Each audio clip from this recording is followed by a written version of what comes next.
Hi, thanks for joining me today. I have Mikey Henninger with me. Mikey runs Basement Brood Fantasy Football, and I am really honored that you took the time today to talk to me and answer my questions about what you do. Mikey, I was wondering, would you just very, very quickly, or as long as you want, I guess, tell us about Basement Brood and the inspiration? Yeah, man. Thanks for having me on, by the way. I've always loved everything I see in your LinkedIn stuff, John. So I appreciate you having Thank me you. on here. And by Appreciate the that. way, very, very quickly usually doesn't go very well for me. I'm told I'm very, very long-winded. So if I ever get to a point where you're like, all right, enough, just feel free. I've been there before. It's usually my wife, but I'm prepared for it. Uh, but yeah, man, thanks for having me on. So Basement Brood Fantasy Football. I don't even know where to begin with this thing, man. It's my baby outside of my two actual children. So I'm actually coming up on a year, believe it or not. March 28th is going to be my 1 year anniversary of the LLC, but it's a childhood dream turned passion project turned side hustle turned full-time career. It's some football in general is just something I've been passionate about ever since I was a little kid. I don't know if you remember those like football pencils. Every pencil had a football team on it. And I used to take two of them, close my eyes and twirl them in my hands and drop one. And whoever I dropped was the losing team. Whoever I was still holding was the winning team. And I would keep notebooks of seasons and playoffs and Super Bowls. And my mom almost got me on the news with this game. She thought I should like trademark it and all that stuff. Anyway, and then when I was introduced to fantasy football, forget it. Like the rest of everything, nothing else mattered at that point. And a couple years back, I started creating a tool for fantasy football specifically just for myself for when I play. And one of my buddies is like, "Dude, you have to toss this thing on Reddit." And so I put it on Reddit. Kind of almost didn't even want to, but I put it on Reddit, and it just kind of took off. It kind of exploded, which Reddit can be a pretty nasty place sometimes, so I was very reluctant to get out there. But yeah, it took off on Reddit, and I got to a point where there were people asking me for my Venmo so that they could donate it, and that right there was a light bulb moment for me where it was just okay. I might have something here, right? And this is something that if I don't dive all in, and if I don't give this 100% of everything I got, then I'm gonna regret it in a couple decades or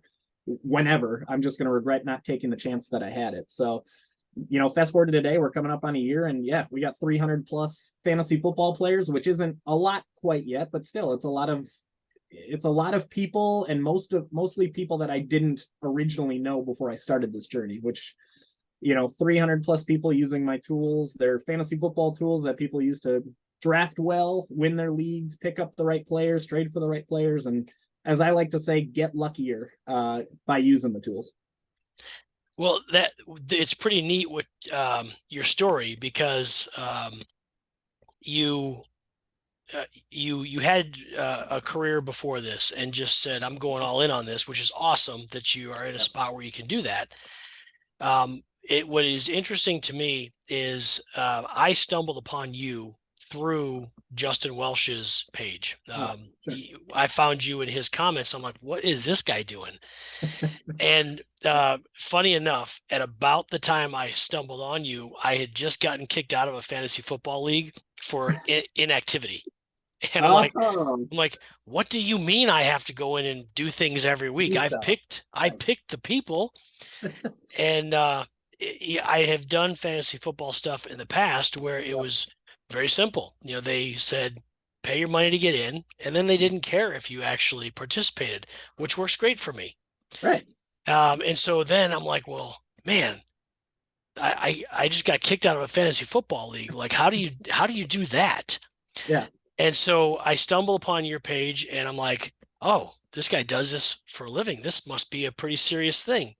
Yep. And so it's kind of taken me down a crazy journey of discovering the fact that this is a huge, huge industry. And Yep. it's one of the things where I thought, oh, it's like filling out the bracket for the basketball thing, March Madness. It's Yep. kind of like that, but it's a lot more interactive than that. And I see the tools that you're putting out, and I think that's pretty neat. Mhm. So you've actually, as I was looking over your profile, you've had a marketing career, you've been in sales, you've been a trainer for a major fast food chain. So Yeah. can you kind of give us the quick history of how you got started and what really, because I know that you've read some of the things I write about, and I'm a firm believer that it's all those little decisions that you make, all those small things that happen throughout the course of your life that can, like, literally the course of your life can change just going to pick your kids up from school and the experiences you have. And so what I think is neat is I'm really inspired by the fact that you are just going all in, chasing your dream, living your best life. But what I think would really motivate a lot of people is knowing, how do you go from salesperson to where you're at today. I mean, it's all sales, but Yeah. it's different when you're using a skill that you have to sell your life's passion. 100%, man. And I fully agree with everything that you just said. It's funny. I was just talking to my wife because my 1 year anniversary is coming up. And, I actually posted on LinkedIn, it's not too long ago now, about how there's a part of me that's like, man, I wish I would have started this sooner. But then the other part of me was realizing that every step that led to this journey was completely necessary for me to be on this journey. And what I mean by that is everything you said. I spent 10 plus years in B2B sales learning how to sell. Your business can't go anywhere if you don't know how to sell. I spent 2.5 years at a marketing firm learning the ins and outs of marketing, which I previously knew nothing about. So when you discovered me under Justin Welsh's profile, that's by design. That wasn't necessarily an accident, right? That's part of the approach that I take with LinkedIn. Fortunately, because I spent time at a marketing firm. So I spent time in sales. I spent time in marketing. I was a leader, I was on the executive team at that marketing firm. So I kind of learned the ins and outs of business a little bit. So to me, I think it's really smart for people to embrace the journey that they've been on up to the point that they are. And you hear a lot of people that are, oh, it's too late for me. I'm in my 60s, or I don't believe that at all. I think my whole thing is that the journey is necessary. Whatever got you to where you are was what you needed to take that next step. Now, one thing I do want to note is that I didn't just like blindly go into it. I did have a social proof to fall back on, right? I had people on Reddit that were asking me for my Venmo to donate money, right? I had testimonials from people saying that they loved using it and all this stuff I screenshotted to remind myself that what I'm doing is worthwhile. So I had that social proof. I didn't just like on a whim decide, oh, I'm going to go create fantasy football stuff. It was more like, this is what I want to do. And I started doing it on the side, right? You always hear the term side hustle, passion project. And I started doing it on the side. And once I started getting that buy-in, and I post this under Justin's profile all the time. The second you get a complete stranger to purchase from you or spend money on you, right? Not friends, not family, because that's appreciated, but in some ways it's not a surprise, right?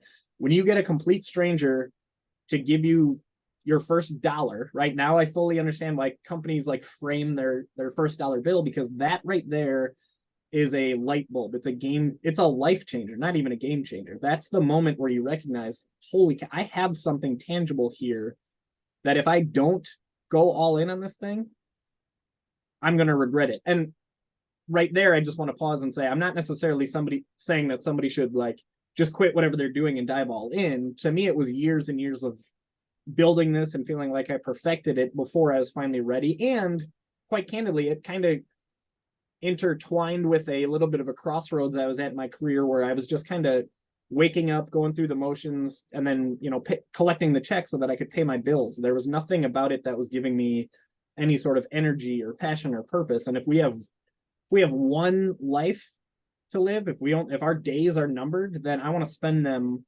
doing something that fills me with energy, fills me with passion, fills me with purpose, right? So it was kind of a combination of, I'm not fully happy, I have something that makes me happy, and I have social proof that says there are complete strangers in the world that are willing to pay for this. And when you realize there's 40 million Americans that play fantasy football, and I need 2,000 of them to pay me $50, then I can pay my own salary. I just have to, I need the time to get there, you know? Yeah, well, and that math right there is interesting, and that is what really has caught my eye from Justin Welsh is he really boils it down to say you Yep. don't need a lot to live your best life.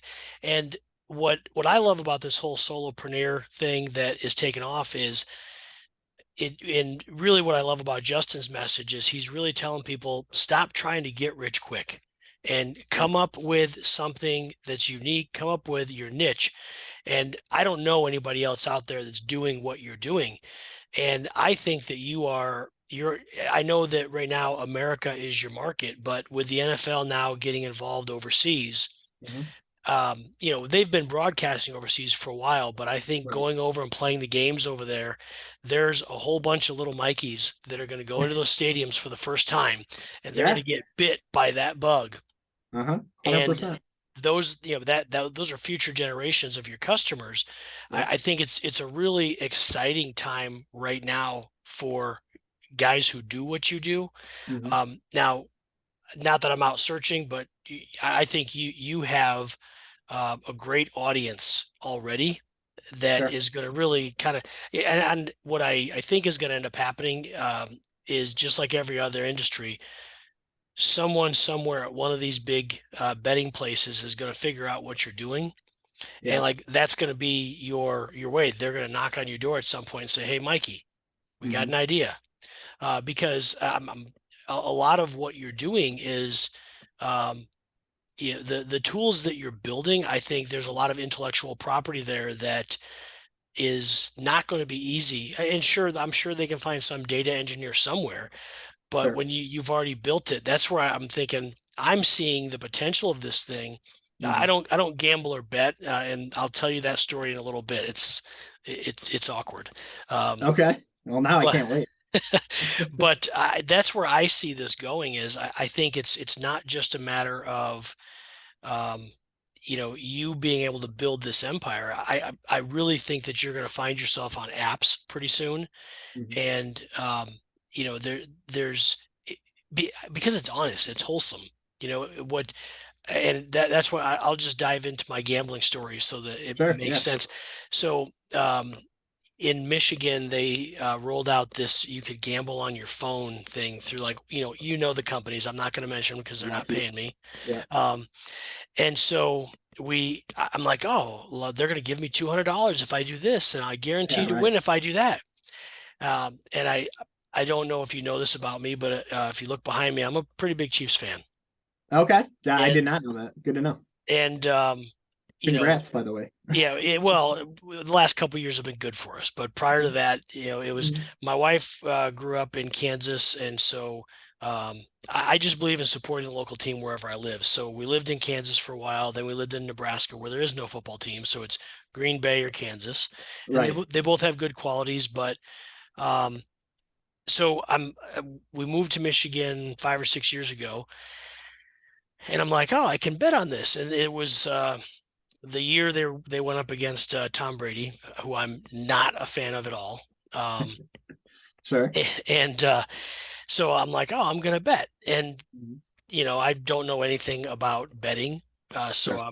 I put money on both teams, and the way the app worked, which I don't understand, and I know you've listened to some of my venting about how I don't understand fantasy football either.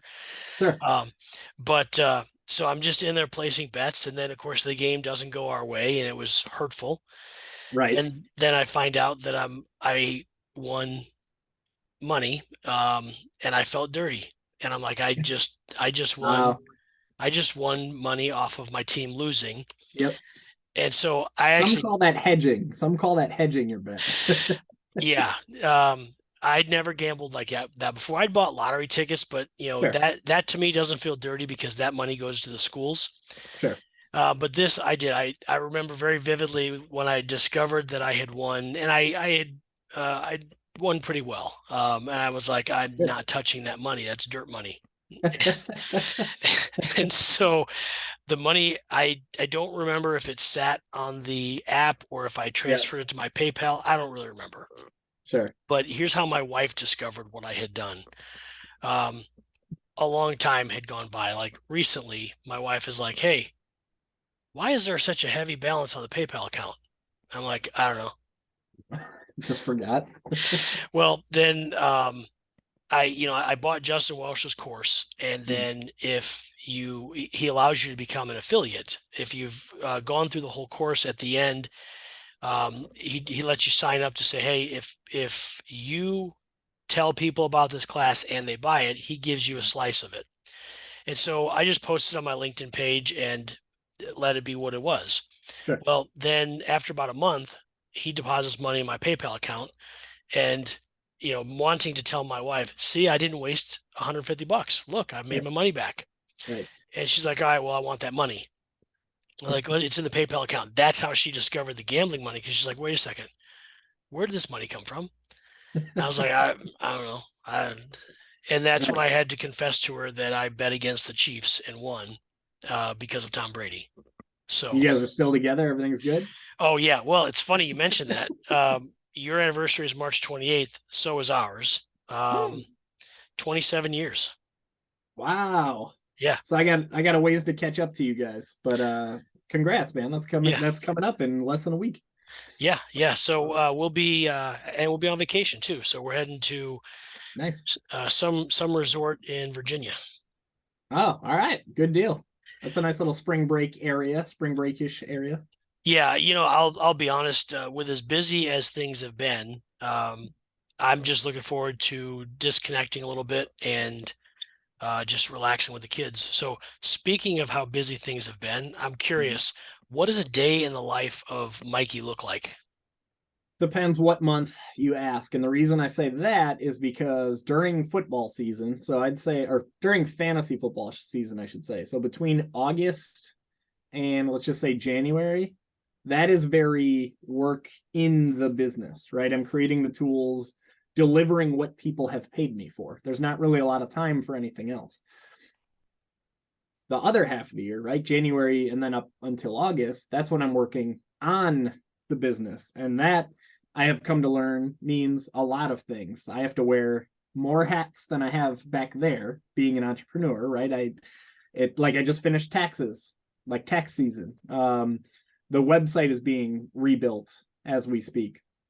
I'm working with Nick Johnson at Eight of His Consulting, turning all of my Google Sheets into dashboards that can be in my website, live inside my website, trying to take the tools to a 2.0 type of version, right? So it really kind of depends. Oh yeah, and sales and marketing, right? This is the time where I do my financial planning and I start hitting it hard on LinkedIn, and so it really depends, right? There's two sides of Mikey. There's the on the business versus the in the business. And in the business is me writing football all day, every single day, just combing through all my spreadsheets, combing through all my models, finding trends and delivering those to my paying customers. So it really depends. It depends on the season, if you will.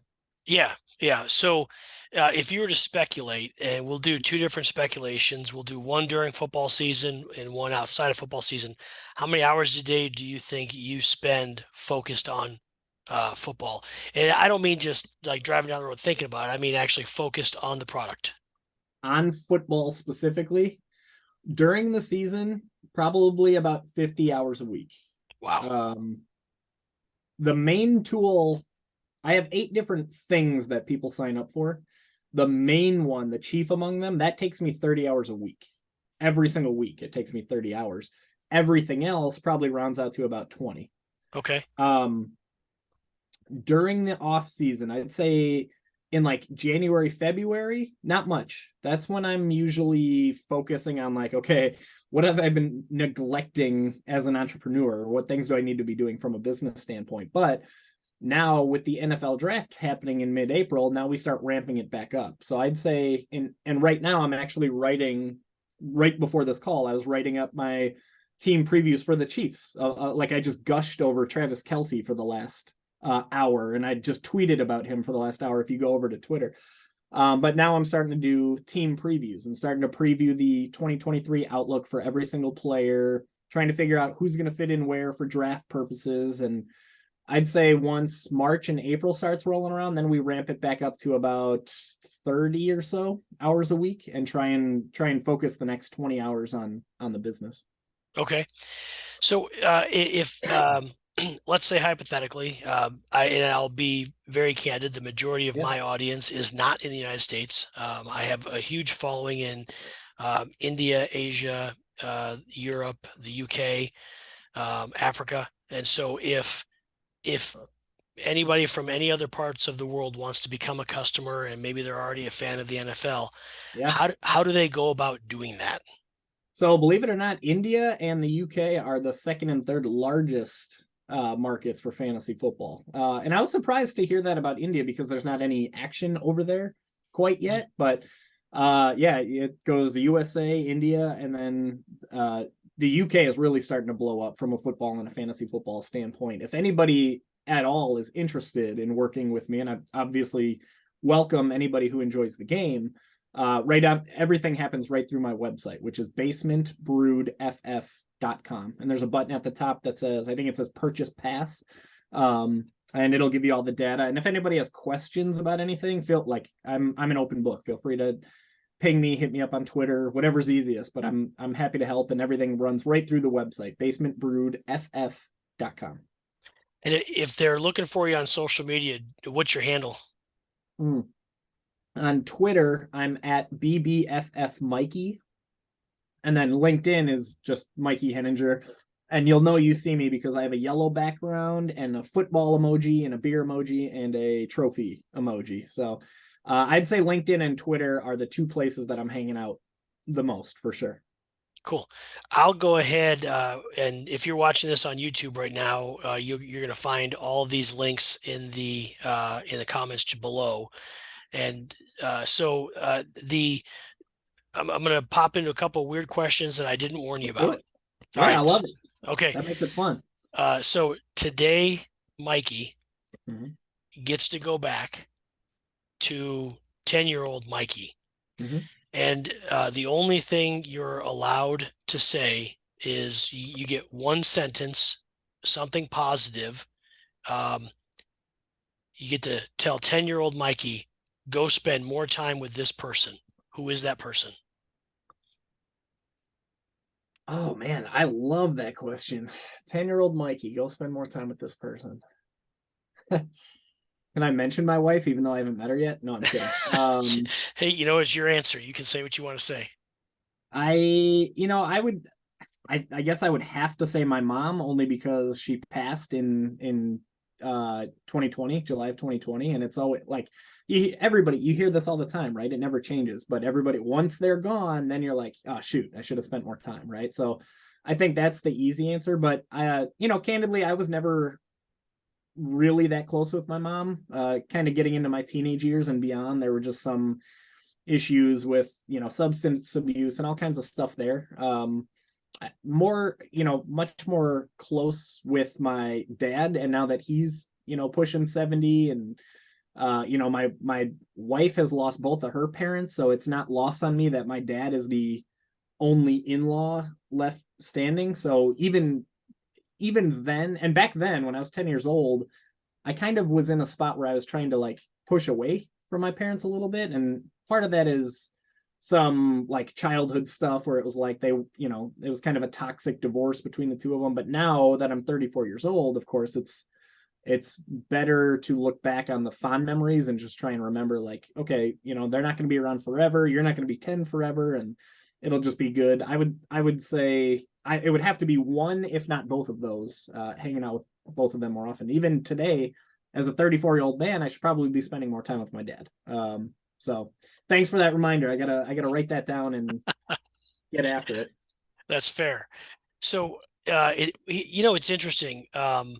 The parts of your answer are interesting to me, not just because, you know, I expected it would be a mom, a dad, a grandma, or grandpa because that's usually where we have our regrets. Sure. But what is I'm not sure if you've seen the other events that I've done with folks, but there seems to be right now. I don't know if it's a generational thing, but there's a culture right now of folks who are out there doing pretty awesome things. Mhm. And when you start to dig into their background, you find out that they had these moments like what you talk about, where you did not know when you were 10 years old that 35-year-old Mikey would be pursuing his dreams. Yep. And because I can tell you at 10 years old, we were all thinking, we got to get a job like dad has. We got to get a job like the neighbors have. We're going to Of go to work course. every day. And for me, I grew up in upstate New York where there weren't a lot of jobs. You would be lucky to get on with a factory, but other than that, you were working fast food somewhere, you were working in a restaurant somewhere or a truck stop. And so like that's what I had in my mind. Like that's my future. I've got to find some way of making a difference. And I thought, you know, this just isn't for me. I don't want that 9 to 5 grind. Right. Um, and so here's what I've gone back to look at. What I've realized is everything in life, all of the experiences we have, good and bad, have Mhm. helped build the foundation of who we are today.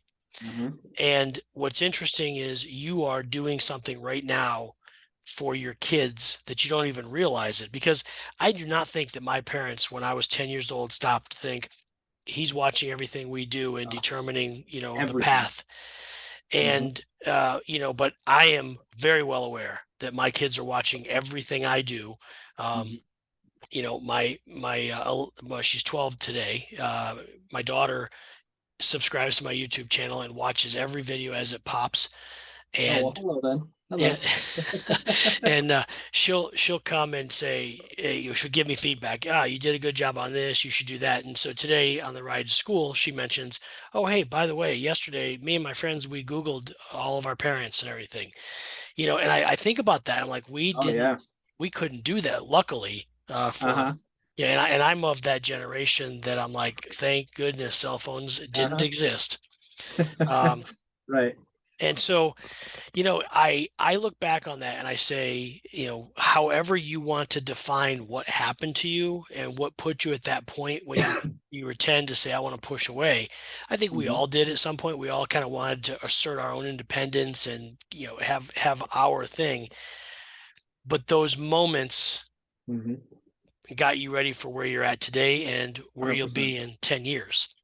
100%, man. And I think you and I have gone back and forth on this on LinkedIn once before. I'm a big believer that, like, well, everything happens for a reason, but like even our toughest moment, everybody's going to go through hard times. Everybody, it's going to look different for every person, but I don't think every human on the planet takes those as opportunities to learn something and grow and something. And back when I was a kid, I didn't really know that I was learning or growing, but now when I think back on my life and like this journey that I've been on, all of the best things that I have today came from a moment in my life where the storm was at its darkest, most raging moment, right? And I don't think that's a coincidence. I think that's what creates that resilience. That's how you learn, that's how you grow. You go through those tough things. And there's some people that can sit back and, oh, my life is terrible and it's not, but that's it's better to recognize that every human is going to go through something and it's up to them. Like nobody's going to come save you. It's up to you to pull yourself out of it and figure out how to propel forward from it. And yeah, there were times when I'm 10 years old where I wanted to push away. And part of that was, even my dad likes to joke all the time, oh, this is my son.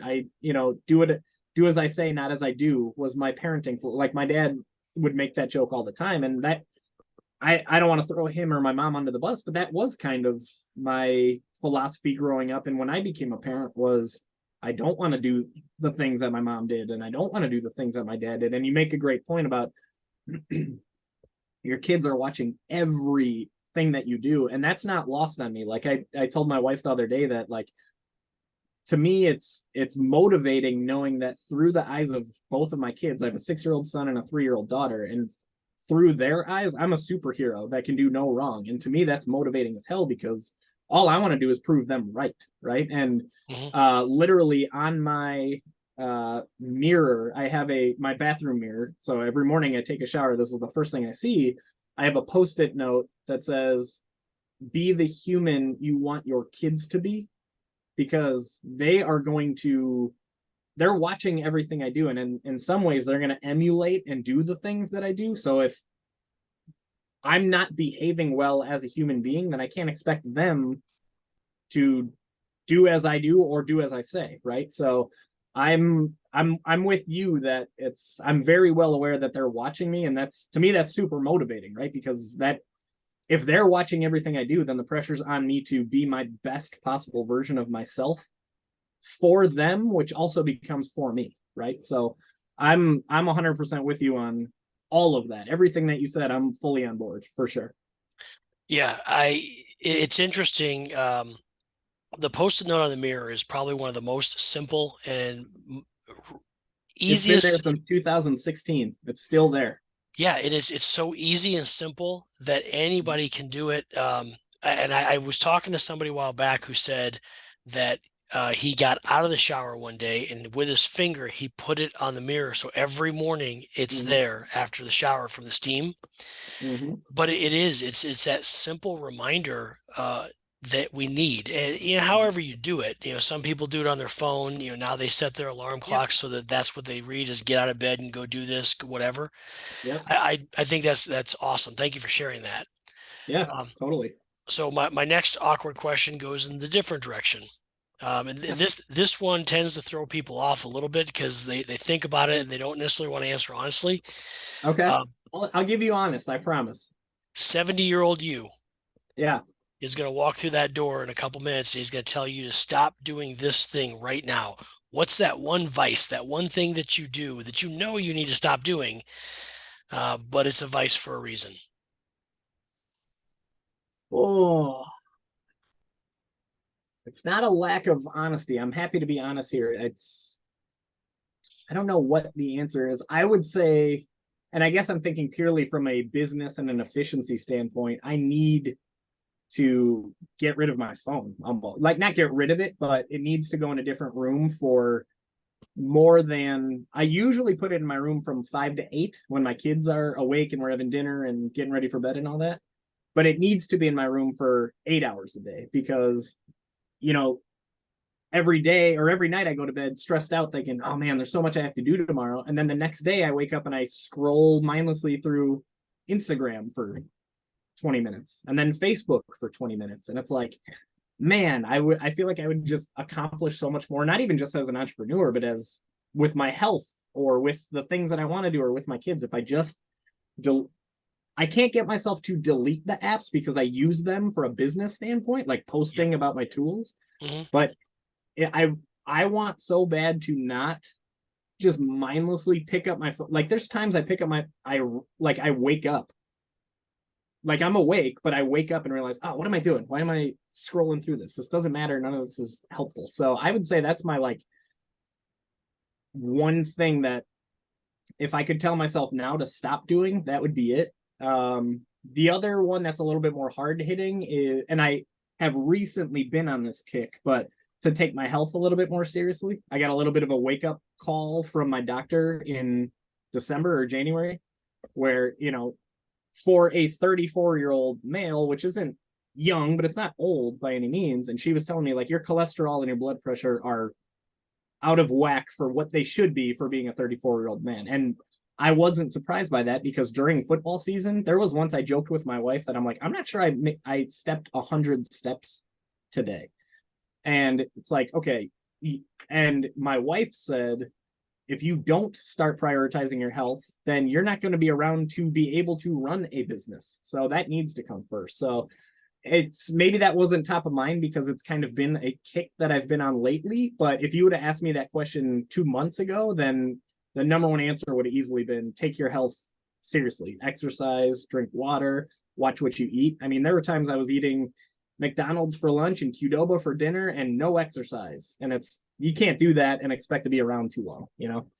Yeah, yeah. Well, I lived that life for a long time. Yep. Probably from the time I was easily 25 to 32, maybe a little bit Mm-hmm. later.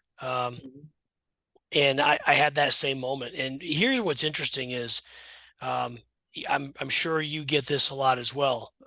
People see skinny and they think healthy. And Uh-huh. Yep.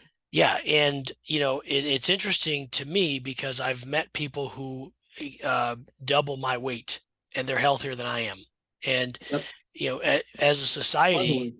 yeah, you see that. You see two people standing side by side, and people automatically think that the guy who looks heavier is unhealthy. Mhm. But I did the same thing. Probably more times in my life than I'm proud of. I have literally been a human garbage disposal for chicken wings, French fries, burgers, didn't matter. Same. 100% same. And I still dive into those things once in a while, but now it's like I've been working a lot with Jordan Pagel. I don't know if Yep. you follow him on. He's been incredible, by the way. He's like customized my workout plan, not just for me, but using stuff that I have in my house so that I don't have to go to the gym. And he's helped me with like nutrition and all that. And it's the big thing that I learned from him is that it's small changes every day that make a huge impact in the long run. Like before I do anything in the morning, I drink 32 ounces of water. That's the first thing I do. And instead of reaching for a handful of potato chips, like grab a handful of carrots or grapes. And instead of going out to eat all the time, cook inside for once. And I've been finding one good thing about Instagram, John, is recipes. Man, you can find some really good, healthy, like the other day I made this chicken Alfredo pasta, which sounds unhealthy, right? Tons of butter. There was no butter. It was all like cottage cheese and Parmesan cheese, and it was like 400 some calories and a ton of protein. And it was awesome. So it's like all of these recipes that I'm finding that I'm just like loving now. That's awesome. Yeah. Mhm. Don't tell my wife that I get away without cooking. So Okay. All right. I act like I don't know how. Cut that out. Edit that part out. Yeah. My wife does not watch any of my content. She does not read any of my posts. Uh-huh. She is the least impressed person with me. So I totally know how that goes. My wife doesn't either, and she finishes last in our fantasy league every year. So it's kind of on her. that's awesome. So, to the next generation coming up, Yeah. what advice would you give to them? And not necessarily in fantasy football, but Mhm. to that person who wants to be their own boss. They want to launch their own brand, their own business. You've been down that path, and you've shared a lot of your story on LinkedIn of your struggles, not just your business struggles, but the emotional struggles that come along with it. What advice would you give that person that's coming up behind you? Um, Spend at least 1 hour every day on LinkedIn. Posting Okay. for yourself if you're so inclined. That I mean, I will never not recommend that. Posting is great, but more than that, spend an hour on LinkedIn being actively engaging with other people, other people's posts in DMs. And when I say in DMs, I'm not talking about selling.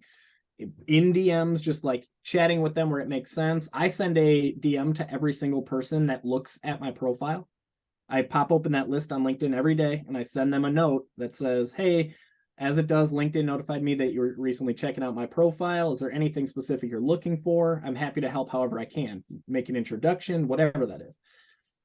Commenting on other people's posts, liking other people's posts, wishing people happy birthday. Spend a minimum of 1 hour a day on LinkedIn because you are going to be incredibly surprised at how well the algorithm works in a way that helps you find your people or find your tribe, and the doors that you unlock, the relationships that you make. It's incredible, more than any other social media platform. Like there's a ton out there that are super. Twitter can be toxic, Reddit can be toxic, Facebook's for people you're probably already connected to.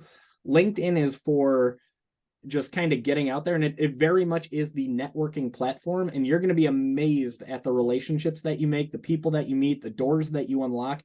More than 50% of my business, John, comes from LinkedIn, and like you've seen my content in the past. Right now it's very fantasy football heavy because I promised people like a preview of all the tools that I create, but aside from this little like sprint that I'm on, it's not all fantasy football. It's about my life, my journey as an entrepreneur, my background in sales or meeting my, getting, I've posted a ton of content about eliminating friendships in my past. Um, and LinkedIn is just this terrific tool at helping unlock those doors that I said, but also finding the people that belong in your circle, finding the people that are going to build you up, even if it's just from an emotional or mental standpoint, all the way to people who can literally help you take the next step, be it through a job or an introduction. It's unbelievable the doors you unlock and the people that you meet on LinkedIn. If there's one thing I wish I would have done 10 years ago in my career, it's spending an hour every single day going through LinkedIn. And if you can replace your Facebook time, your TikTok time, your Instagram time, or at least a good chunk of that with LinkedIn, you're going to be so much further ahead in your career 10 years from now than you would have been if you didn't. If that made sense. It felt like it made sense. Yeah, no, it does make sense, and I actually agree with you. And I've told this story before that I joined LinkedIn, I think in 2009, and I Yep. never posted on LinkedIn until probably 2017 or 2018. Yeah, it's gone through a transformation, right? It was always a resume and a job search thing, and somewhere along the way, it became something much, much bigger than that. Yeah, yeah. So that is, I think that's great advice, Mm-hmm. and specifically the interacting with other people, posting is great, but if people don't know who you are or that you exist, you Mm-hmm. could post all day long, Yep. and you're not going to gain followers. You do have to get out there. Yeah, I get a lot of private messages from people who want to talk about something I posted, but one of the first things they say is, I'm not comfortable on the platform itself. Right. And so, we go through that engagement process of, we'll shoot messages back and forth. Um, but I have found the same thing. It's funny you mentioned the tribe, because Yep. I've come across, that core group of people who you just connect with. Yep. And of course, you know that you're one of those people for me where I actively seek out your content because you're either saying something interesting about something I'm trying to learn about, or you're saying something interesting about your journey, which Mhm. I'm big into that. Huge into share your journey, share your pain, um, let the Right. world know that those people who want you to believe that life is perfect, they're out of their mind. Oh You yeah, know, 100%. I think that I think it was this week I shared something about a couple of the real big influencers that I follow who don't need my help. But what I respect about them is they're not afraid to say, I wake up some mornings and I just don't feel like doing this thing. Totally. And more people just need to know that that's normal. That's everyday life. 100%. And there's a country song. I'm gonna botch it, but essentially it talks about that. It's like, I'd rather be me than be the you you're pretending to be. So Uh-huh. Yep, 100%, man. And I got goosebumps when you're talking through that because I think people need something real and relatable to connect to because there's not a human being on the planet that's just like 100% happy all the like everything is perfect, and you see that stuff on social media and it's like you can totally pick it out like no you're not, I know that you're not. And mhm. people need to see the real story because unfortunately there's a lot of people out there that compare themselves to that picture perfect creator that's out there and they think something's wrong Mhm. with them, and that's not the case, man. Like John, I love what I do. I love fantasy football. I live it, I breathe it, I do it. There's some mornings I wake up and I'm like, nah, not today. I'm not digging into my spreadsheets. I'm not researching Travis Kelsey. I'm not doing that. And it's just I think that's a human brain, right? There's just times where it's like you need to take a you could it's kind of like eating food that you love, right? You'll have a food you love it, you'll eat it 5 days in a row, but that sixth day, I've kind of had enough of it. I need to take a break from it, right? And it's people need something that they can cling onto and they can relate to. And yeah, I mean, LinkedIn is an amazing place to find those people that can kind of feed your soul a little bit and help you understand that like not everything is perfect all the time and that's okay, Yep. you know? So I I absolutely I will scream that from the mountaintops and bang that drum all day long. Hmm. Especially men, John. Like it's always been. I feel like a lot of us were raised or we grew up like you can't cry. Everything's got to be okay. Like you got to be strong, and it's like, man, that's not realistic. Like Yeah. and it's hard for a lot of men to talk about, and I think it's important that they do because that they know it's okay and it's normal and it's real. You know. Yeah, I've seen that trend. And what's interesting is, yeah, for me personally, I've gone down this journey where I lived for a long time saying I'm not responsible for how you interpret me. And to a certain degree, I still believe that. However, I do have an obligation. This is something as I explore my own emotional intelligence, it's something that I'm becoming more aware of is while I do not have an obligation for how you interpret me, I absolutely have an obligation to make sure that who I am is who I tell myself I am. And Mm-hmm. so if I'm that guy who says be better today than you were yesterday, then I have to be better today than I was yesterday. If I'm Right. that guy that's telling people to be a better human, I Mm-hmm. have to be a better human. Mm-hmm. And it's I get called out a lot because people say, "Oh, you're so honest," blah blah blah. Well, I have to gauge that because being honest and being a dick, you Yep. don't have to go that far. And Right. so because my intent is never to say something that hurts somebody's feelings, but my intent is always to say what the Right. truth is. If you ask me a question, I have an obligation to tell you the answer, not just be like, "Oh yeah, no, that sure does not make you look fat." Yeah, and you're right. There's a fine line there, right? And I think a lot of what that comes down to is the stuff that's important, like the stuff that actually matters. Then we have an obligation to be honest about it and be candid about it, whether it's with ourselves or with our loved ones. And I think a big part of that too. I talk a lot about your inner circle, right? The people that you surround yourself with, the people that you let in, the people that you let out. I think you should be ruthlessly selective about both of those things. But a big part of that candor and that honesty is you owe it to those people that are in your inner circle to be your authentic self and to be candid and be honest and like don't paint a picture for them that's not who you are and it's not how you're feeling. You owe it to them for them to know exactly who you are and exactly how you feel, be it your wife, your best friend, whoever it is. And candidly, like that means at sometimes you need to be the bad cop or the bad guy that goes and tells them what they need to hear. It's not always like telling like my brother-in-law, I know for a fact he doesn't like talking to me about he's, recently divorced and he's newly single and he doesn't like talking to me about girls in his dating life because I'm the one who tells him, "No, man, this is why your conversation's probably not going so well." Stuff like that. Mhm. He's a great guy, but he doesn't like that I'm always going to be honest with him. I'm not going to be like, "Oh, don't worry about it. That's never going to happen again," because there's a pattern to some of the issues that he's running into. So, Yeah. I certainly have those folks in my life as well. The don't tell John group.